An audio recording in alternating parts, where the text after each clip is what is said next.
पवन सिंह के भैया के आवाज में हम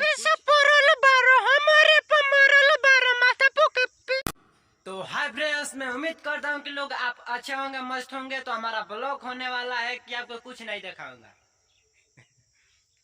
क्या सोच रहे हैं? नहीं, हम दिखाऊंगा जरूर। मैं लड़की आवाज में बोल के आप लोगों का दिखाऊंगा, तो ठीक है।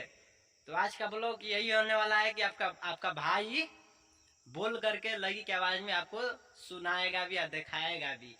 तो लाइक करे, कमेंट करे, चैनल पर नए हो तो चैनल को सब्सक्राइब कर लीजिए। आज के वीडियो ये क्या है? अरे हम बोल के सुनाएंगे, ठीक है। लड़की की आवाज में हम बोल के सुनाएंगे, ठीक है। मगर ये क्या है? सरसों है, ठीक है। देख लीजिए।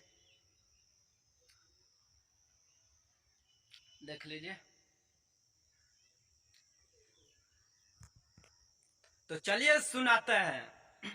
तो पवन सिंह के भैया के आवाज में हम कुछ गाना गाएंगे, सुनाएंगे, ठीक है। हमारे संगे बन रही है।